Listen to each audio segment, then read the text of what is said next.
Hopefully I can make it some video to show you guys how it goes. Yeah, it's doing focus. Hopefully it's not falling down or anything, because that will be like this. That will be going like this. That was. Uh-oh.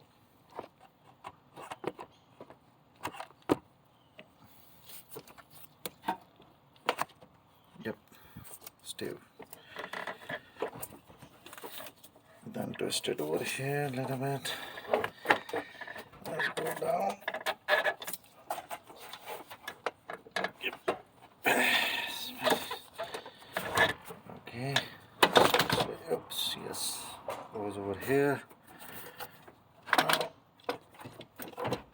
Now, I have to take it like this and then move it over here or there. Let's see.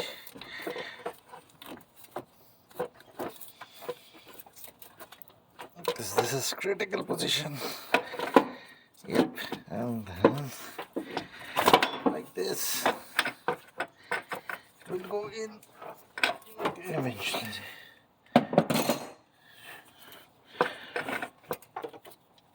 Come up, come up, come up. Yes, now that's it.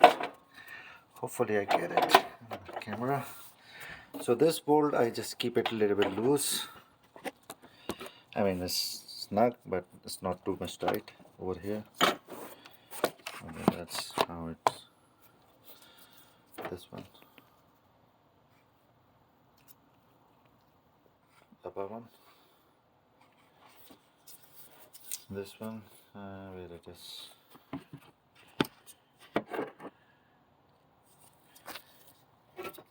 This one over here. There's a bolt over here, so you can lose it from here and tight it from here. I cannot see it. Hopefully that will do.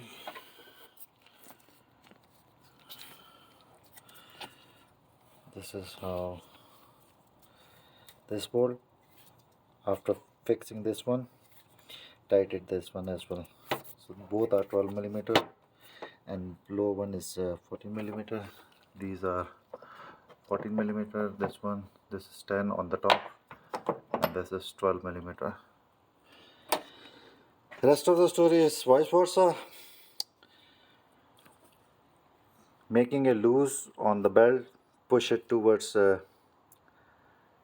engine compartment, and it will go gradually lose the tension, and belt will be loose. And whenever you're fixing back, same vice versa, you have to push it over there so it will go down, and then you can able to put a belt back. Don't think that it's easy one or it's like a normal car. It will go slowly, so keep its constant pressure and goes, it will slightly moving in, and it will help you out. What I did, I used this one, so it's helped me. But if you have a long pipe or something, that will be much better. Let me fix this thing and see how can it comes out. Please subscribe my channel. This is Sharo from Auto Services Provider. Like, share, and if any comments, anything you want to show you, I'll try my best to make a video for you on that. Hopefully it will help you. Thank you for watching.